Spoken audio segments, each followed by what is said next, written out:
against my better judgment, I'm gonna stay overnight at my work to conserve on gas again. So yeah, we'll see how that goes. Tonight's gonna be the first night I'm gonna run my diesel heater on my battery. So I'm gonna start getting acquainted to how much power it takes.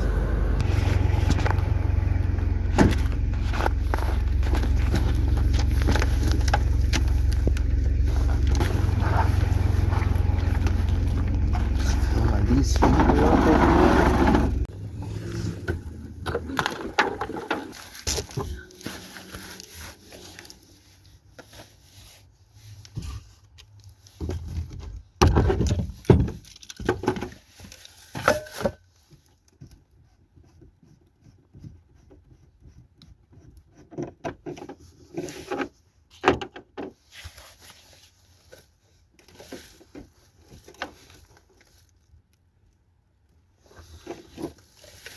About a quarter tank left, but I am gonna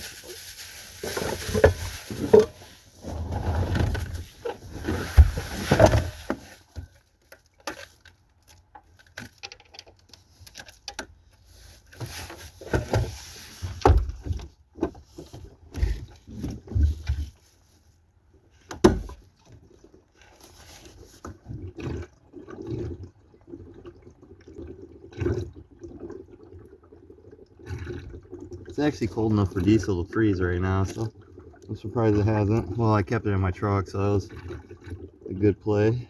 I don't mean to do that. I just happen to have to.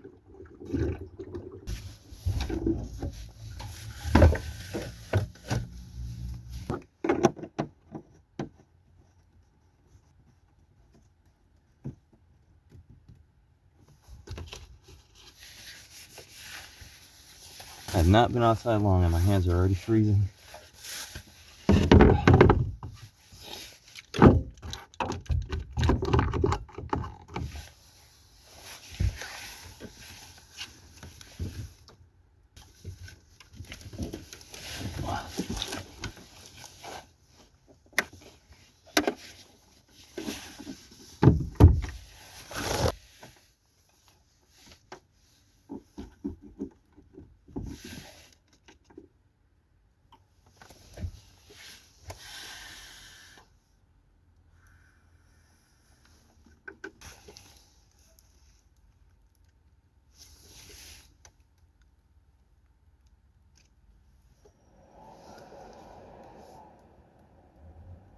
I know the initial startup, it takes a lot of power, but once it chills out, I think it drops around 20 watts, so this should be able to run it for a while.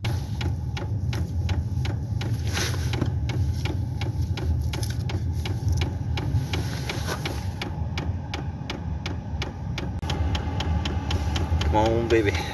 Give some heat. So yeah, if you ever wondered if EcoFlow River 2 could run a diesel heater, then yes it can. I'm already getting some heat coming out, so I'm a happy camper. And I got my other battery just in case this one runs low.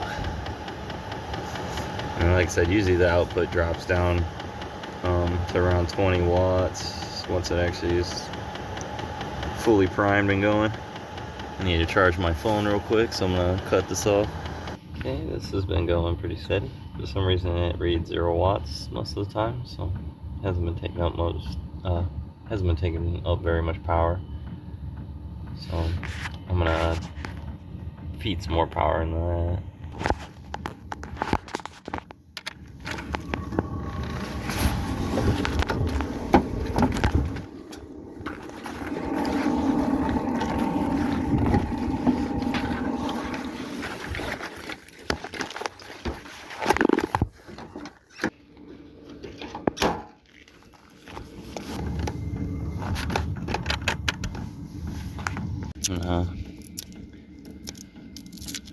Siphon some power out of the EcoFlow Delta into the river. I want to turn the diesel heater off and swap it over to this. It's already running good.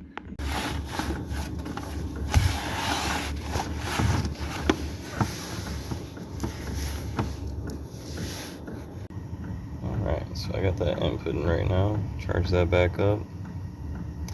That way it can last me throughout the night.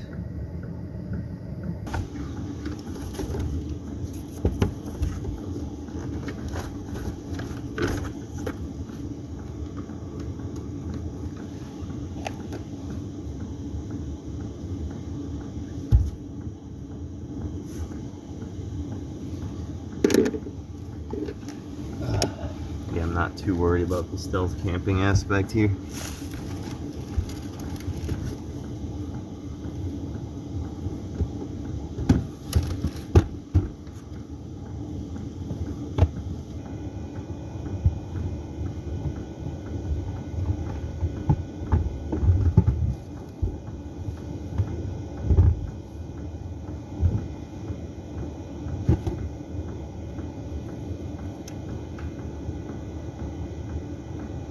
Normally I wouldn't mind eating something that was slightly past the expiration date, but the can's kind of rusty, so I don't know if I trust that.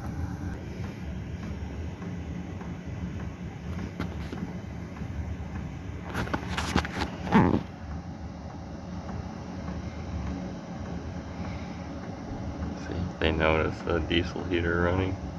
There's a good reason why I don't know how to cook. Well, I guess there's a reason. I wouldn't say it's a good reason, but one time when me and my cousin were younger, we attempted to make some pot pies at my aunt's house, and we were smart. We read the directions, and we preheated the oven.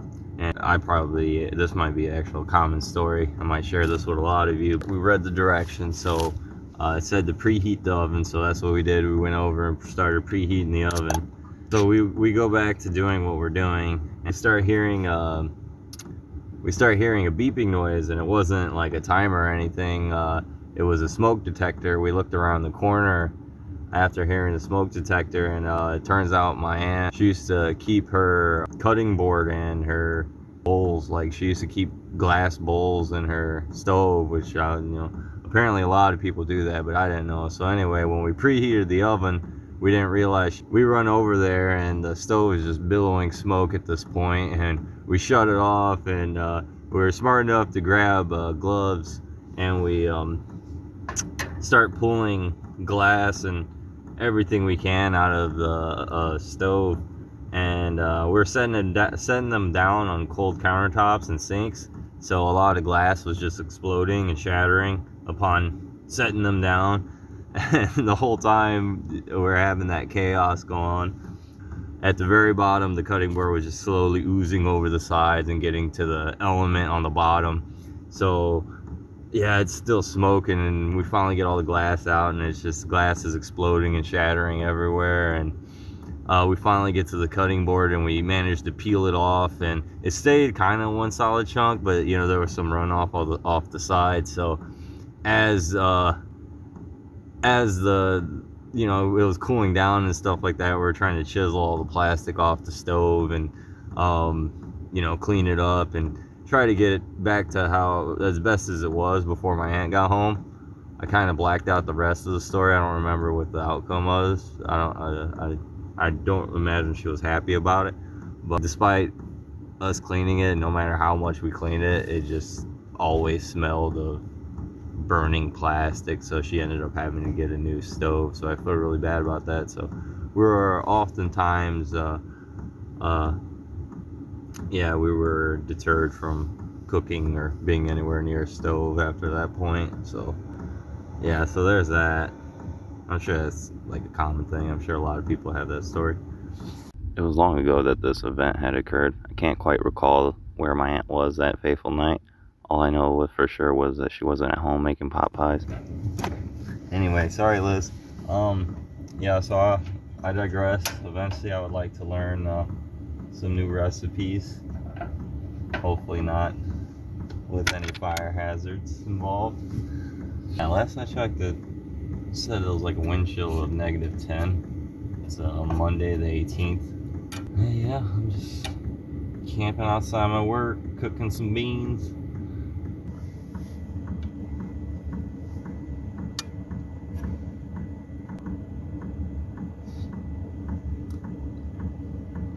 So like I don't know, I always think it's a weird aspect of the eating food on camera. I think that's weird.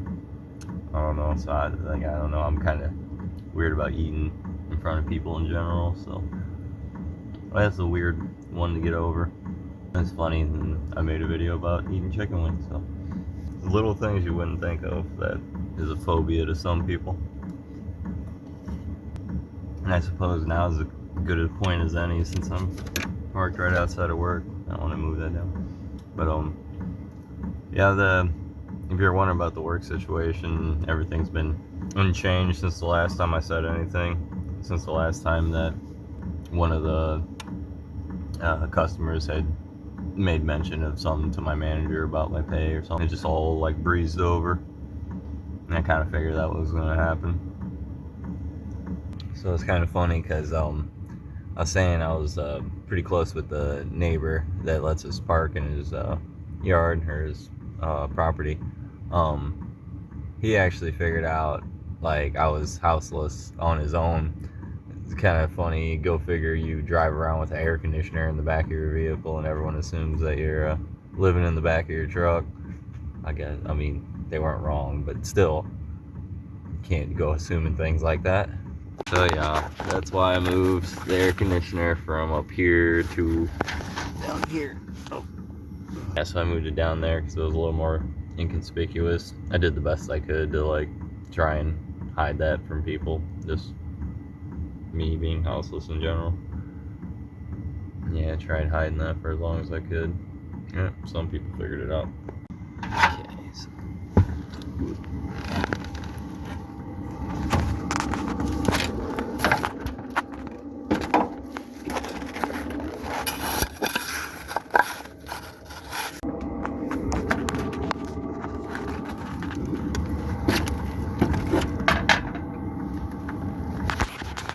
I used snow for cooking last time. Let's use it for cleaning.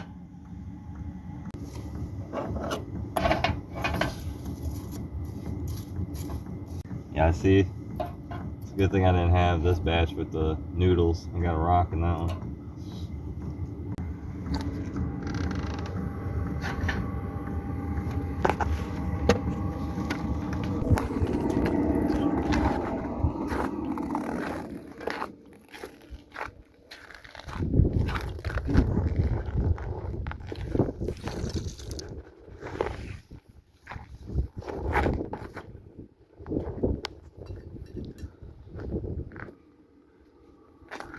Let's get back in. It's freezing out.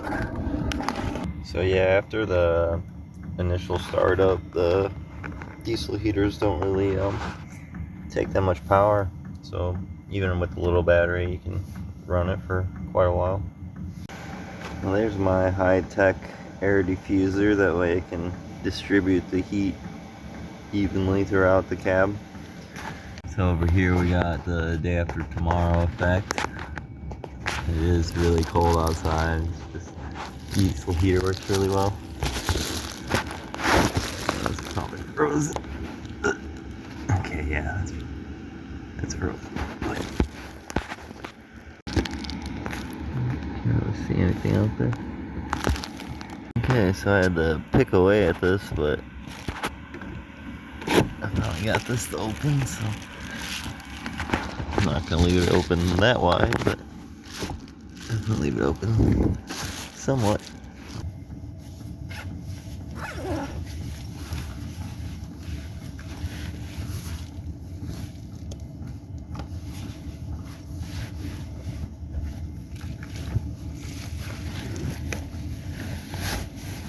I do got the carbon monoxide detector.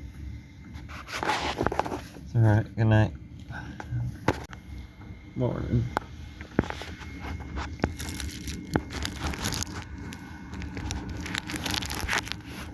I wonder, luckily no one bugged me while I was sitting here. Some of my coworkers should be here already, so yeah, they left me alone, or at least from what I can tell. Got that 3 hours left on that thing.